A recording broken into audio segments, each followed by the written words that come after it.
It looks like we're just about ready to get started.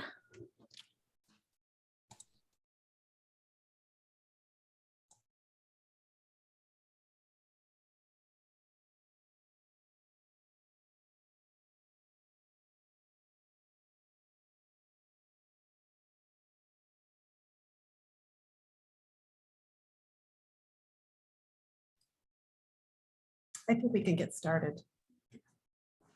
Very good. Good afternoon and welcome. I'm Megan Shebeck, trustee and grant committee chair at the DuPage Foundation. The grant opportunities we'll be talking about today are being offered through the DuPage Community Transformation Partnership, which is a collaborative endeavor between DuPage Foundation and DuPage County. We're very excited about these opportunities and look forward to all that we will accomplish together. Our information session today will be 30 minutes with information provided followed by a question and answer period.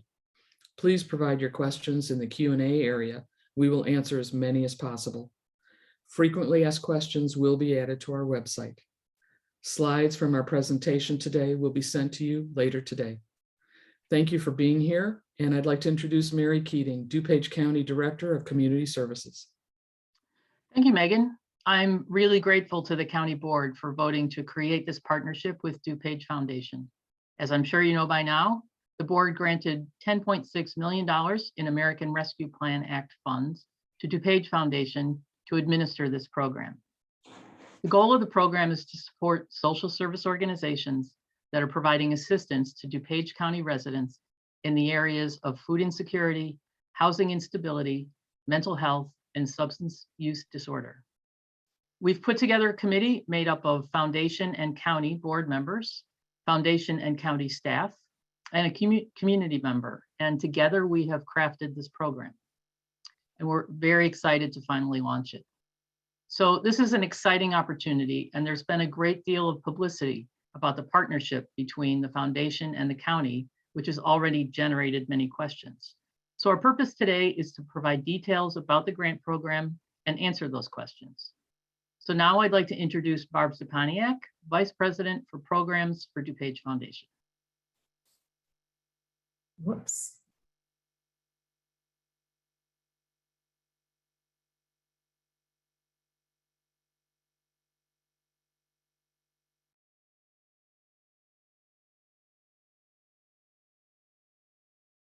Barb, it looks like you are muted. I have a little technical problem here. Sorry, we'll hold for a second.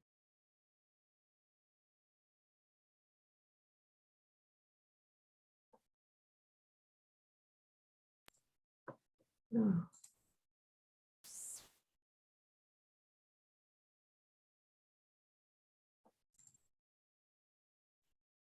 Okay, sorry about that, everyone. So thank you, Mary. I'm thrilled that we have this opportunity to use these funds to support those who have been impacted by the pandemic and to reimagine the delivery of services for DuPage residents. Throughout the pandemic, we've observed a significant increase in food insecurity, housing instability, mental health, and substance use disorder. So this grant program will be focused specifically on those issues. And with that said, we know that there are many organizations that are doing great work, and there are many in need of funding to support that work. However, we will be laser focused on these 4 issues. And unfortunately, that does mean that we will not be able to fund every type of organization. So I'm going to start talking about the eligibility. Organizations that are eligible for this grant program are 501c3 social service agencies in which more than 50% of individuals served are DuPage County residents. If your organization serves a larger area, you are eligible if you have a facility in DuPage County from which you deliver services. For example, some of the agencies serve the entire Chicagoland area, but they have an established center right here in DuPage. If you don't primarily serve DuPage and don't have a center here, you may still be eligible if you have an advisory board that is specifically focused on programs geared toward the needs of DuPage residents. However, in that case, you'll need to show evidence that the advisory board has been operational for a while. And regardless of the criteria that makes your organization eligible, all applicants will need to show a direct connection to one of the issue areas. Through the DuPage Community Transformational Partnership Grant Program, I know that's a mouthful, but it definitely is a partnership, and we want to emphasize that. We will be offering 2 separate application processes, one to support immediate needs and one focused on transformational programs that are designed to have long-term impact. And I want to emphasize again that for both of the processes, we will be funding programs that are focused on eliminating food insecurity, promoting housing stability, and providing effective mental health and substance use disorder prevention or treatment programs. We're also hearing about a lot of other grant opportunities emerging to address some of these issues. So we will be monitoring funding that becomes available to our community from other sources to ensure that we're not duplicating funding and to be collaborative when possible. We also realize that the needs in each of these areas will evolve over the next 5 years, and we intend to remain flexible to address the needs and fill gaps as best we can. So I'm going to start by talking about the first grant opportunity. It's the Immediate Intervention Grant. The Immediate Intervention Grants are intended to provide financial resources so that organizations can respond to immediate needs of their clients or to help an organization increase their capacity to deliver efficient services and resources. Some of the ideas that come to mind are the purchase of food, emergency financial assistance, rental assistance, or the provision of mental health care for low-income clients. And I'm sure you can think of others. And I kind of see these grants as being very similar to those that were awarded through our COVID response fund when immediate relief resources were distributed.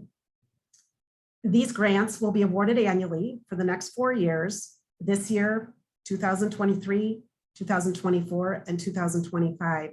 And we'll be modifying the guidelines each year based on the needs in the community, and organizations will have the opportunity to apply for a new grant each year. The minimum amount that organizations can apply for through Immediate Intervention Grant Program is $20,000, and there's not a maximum.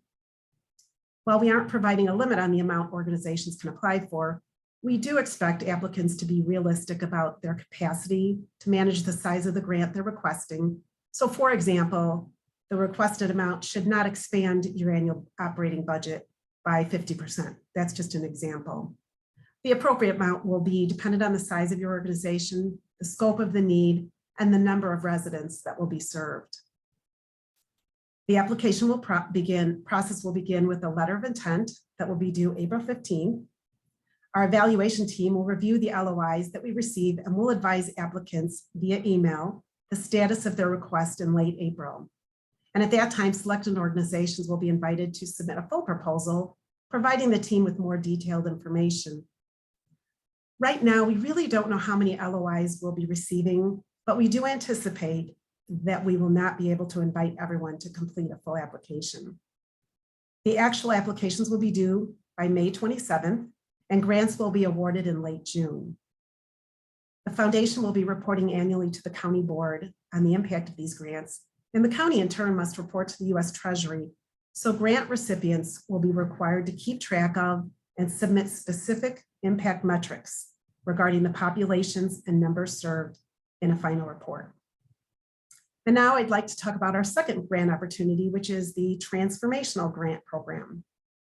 So through the Transformational Grant Program, we're interested in supporting evidence-based programs that are focused on long-term solutions to address food insecurity, housing instability, mental health, and substance use disorder. And examples of this might be to expand or scale current programs or to implement a software that will change and improve the way a service is delivered. Again, as organizations working directly with clients, you likely have many other ideas to transform the delivery of services.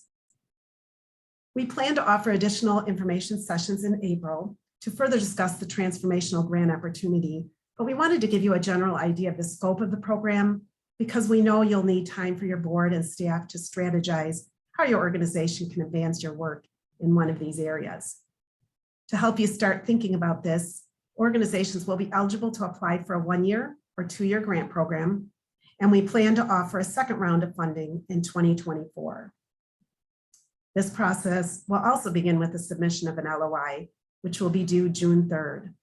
And just like the immediate intervention grants, The evaluation team, excuse me, will review the LOIs and will invite organizations with the most promising proposals to submit a full application.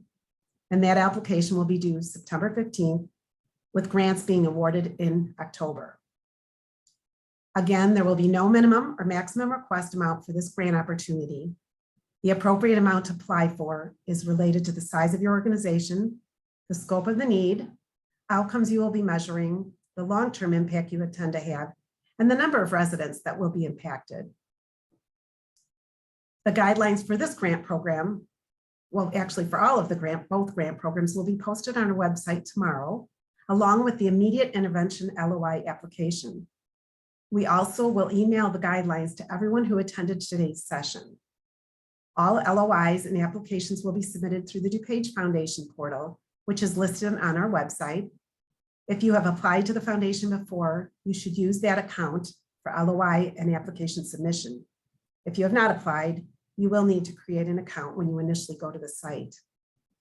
The immediate intervention and transformational grant opportunities are separate processes, and organizations may request a grant through one or both grant process. As always, we encourage you to allow ample time to get your LOIs and applications submitted by the 5 o'clock deadline on the specified due dates. The foundation is very strict with our deadlines, and we will not accept any late applications. In the past, we've had applications submitted just minutes after 5 o'clock, and we didn't consider them. And that's really hard when people have put a lot of time and effort into an application. Some of the questions the evaluation team will be considering when assessing grant LOIs and applications include, is the community need relative to the request clearly described? Is there a description of the program, evidence of the strategy's effectiveness, and indication as to how outcomes will be measured? Has the population that will be served been negatively impacted by the pandemic? And will resources and services be deployed in an equitable manner? Has the organization demonstrated that they have the capability to provide detailed reporting on the use of the grant? Does the organization have experience providing programs in one of these issue areas? Is the organization financially sound? The funds for these, as I mentioned earlier, the funds for these grants were initiated by the federal government. So we will be reporting back to the county, and they subsequently must report to the US Treasury. And as a result, we need to collect more financials than we usually do. And we understand that this means that some organizations may not have all the financials we are requesting. And unfortunately, without that information, they may not be eligible to apply. Finally, there will be additional factors that will be considered depending on the specific area of the grant request. So I know I've given you a lot of information. We'd now like to open things up by answering any questions you have.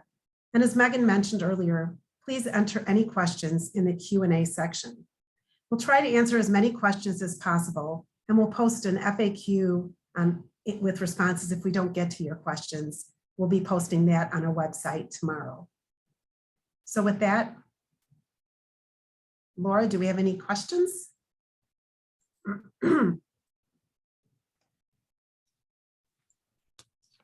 We are starting to get some.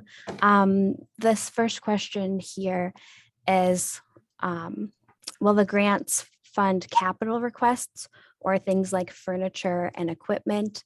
Barb, do you want to take that one? Sure.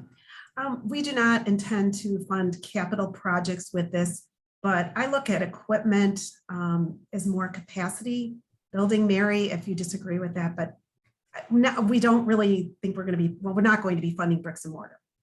But if in the delivery of a program you need, let's say a van of some sort, I don't know, that's just one thing that comes to mind, or refrigeration, something like that. Mary, do you want to add that? Okay.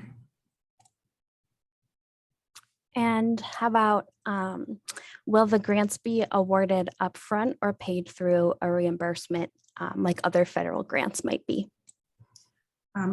We are going to be when an applicant receives word that they're getting the grant, you will get a grant agreement that will spell out the details, the deliverables, the parameters of the grant. And once you sign that, we will distribute the grant check. And a year later, you would provide some sort of reporting. We will have different reporting for the transformational grants and the immediate grants. And as always, if we don't get those reports, the organization is not eligible to apply to the foundation for any other grant, is not eligible to receive any other grant from the foundation until we get those reports. And Barb, I think, sorry, this is another one for you. Do you want to talk a little bit more about what financial information will be required or what those parameters are? Sure. The immediate intervention grants, we're going to be requiring, well, actually for both grant processes, we'll be requiring a current fiscal operating budget, 990 form, audited financial statements by an independent audit firm for the two most recent ones. And then for the transformational grants, we're going to require a project budget. And we have a new financial indicators form that provides information from the organization's past 3 990s. And another question is, for organizations that serve multiple service areas, can an application be submitted for more than one focus area? Mary, I can take that one. Yeah, sure. Yes, organizations can submit more than one application. It's possible that we might come back to the agency and ask for a prioritization, but we're very interested in hearing multiple ideas. So yeah, we would encourage organizations to submit more than one application if they're providing more than one service or addressing more than one focus area. Some more questions about eligible expenses. Are salary expenses something that can be funded, including new positions? Mary? Sure, yeah, salary expenses absolutely would be an eligible expense. There's also a question here expanding on data we'd be looking for to show the population served has been negatively impacted by COVID. I think there's ample information out there about the types of populations that were negatively impacted. In some cases, it's folks at the lower income spectrum. Minority populations have been more negatively impacted. Individuals working in particular industries. And so those are the kinds of, that's the kind of data that we'll be looking for. The health department has data on disparate impact in minority populations. So those are the types of, that's the type of information that we want you to tie in to indicate the population that you're serving. There is another question here just about timeline. Barb, do you want to go over maybe those due dates again? Okay, sure. The, gotta look this one up here. For the immediate intervention grant, the application will be due, the LOI will be due April 15th, and the application will be due May 29th. The recording and the slides will be available. Yeah. Correct? Yeah, and that information will be in the grant guidelines that will be on the website tomorrow. And I do see somebody wanted clarification that the funds are not for bricks and mortar, but that is true. That is correct. We are not funding the creation or rehabilitation of affordable housing with this grant. There is another question here. If an organization is located outside of DuPage County but provides services in DuPage, would they be eligible to apply? Well, the eligibility is that if an organization is provides more than 50% of their services for residents in DuPage, they're eligible. If you're located outside the county and you don't primarily serve DuPage residents, they would not be eligible. The specific question is from the food bank. Well, that, I think that, okay, that may be a little bit different. That would be something we would talk with you about. Right.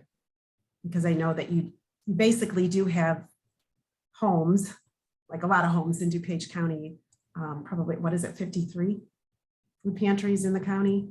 Yeah, So, something like that. you do provide services in DuPage through them. Another question is, can an organization receive more than one grant? And maybe in between these two processes versus within just immediate needs.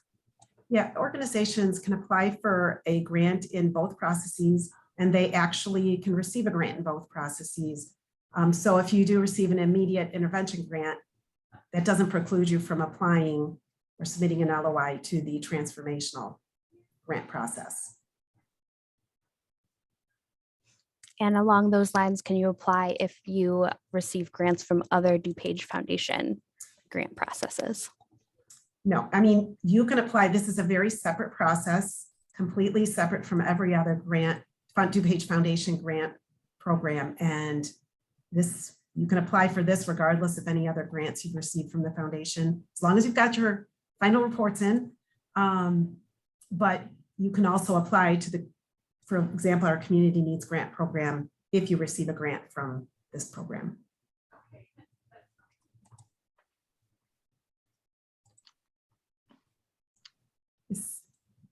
There's a question about home repair. I think we'd probably have to talk about that. That might be a question that we'll talk amongst the group and make a determination. So we'll post that, the answer to that question within the next couple of days. Yeah. There's a question about applying for a grant for scholarships for recreational programming for people with special needs. The thing to remember with these grants is you must be able to demonstrate an impact, a measurable impact in one of those 4 areas.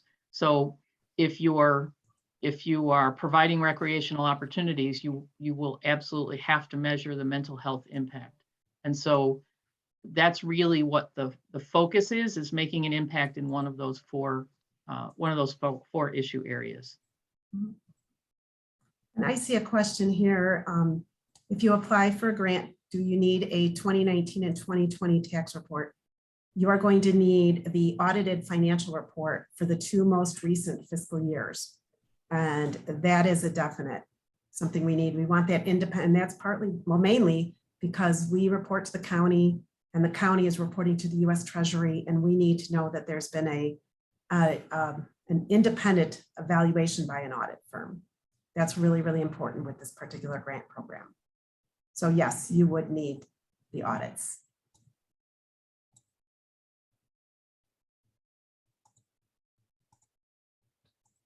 And the last question in here right now is, can an organization receive more than one grant within each category? So could they receive 2 transformational grants? Mary, you want to take that one?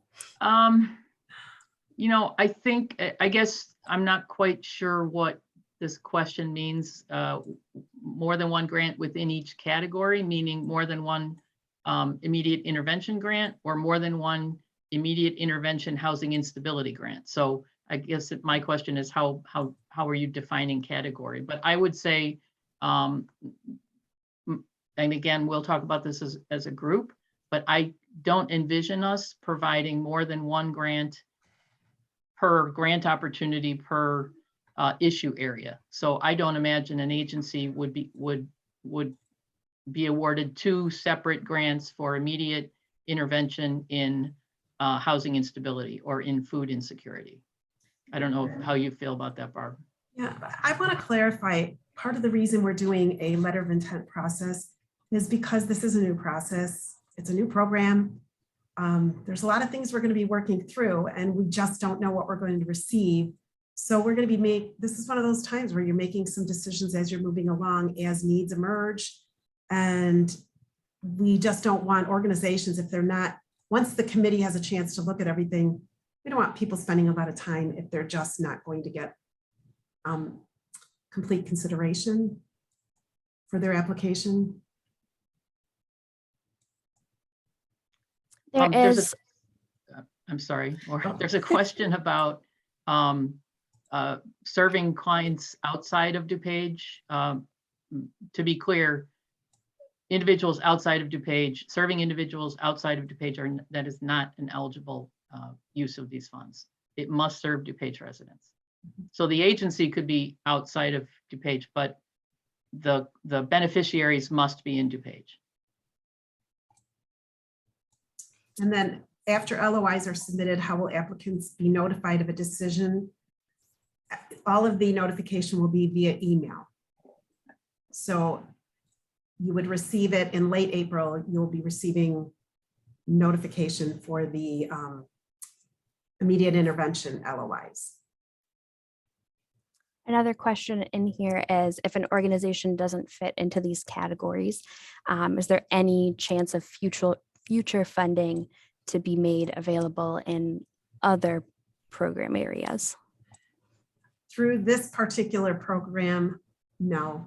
The 4 issue areas that is what the county board had been looking at these issues. This is what they have seen. That is what the foundation has seen as well. And that was the agreement between both the county and the foundation, is these would be the 4 issue areas.